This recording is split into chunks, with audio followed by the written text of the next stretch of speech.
లెక్చరర్ను చెప్పుతో కొట్టిన విద్యార్థిని విశాఖపట్నం కళాశాల క్యాంపస్లో ఫోన్ కాల్స్ మాట్లాడవద్దంటూ సెల్ఫోన్ను తీసుకున్న అధ్యాపకురాలిపై ఓ విద్యార్థిని చెప్పుతో దాడికి పాల్పడింది.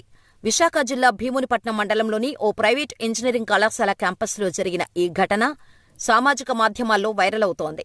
బీటెక్ ఫస్ట్ ఇయర్ చదువుతున్న విద్యార్థి ఫోన్లో మాట్లాడుతుండగా ఎన్సీసీకి చెందిన అధ్యాపకురాలు ఫోన్ లాక్కున్నారు. ఆగ్రహించిన విద్యార్థిని 12,000 విలువైన సెల్ఫోన్ తీసుకుంటావా అంటూ తిట్లదండకం ప్రారంభించింది. చెప్పుదీసి కొడతానంటూ కేకలు వేసింది. ఆ తర్వాత అనుకున్నంత పని చేయటంతో అక్కడున్న విద్యార్థులు, సిబ్బంది అవాక్కయ్యారు.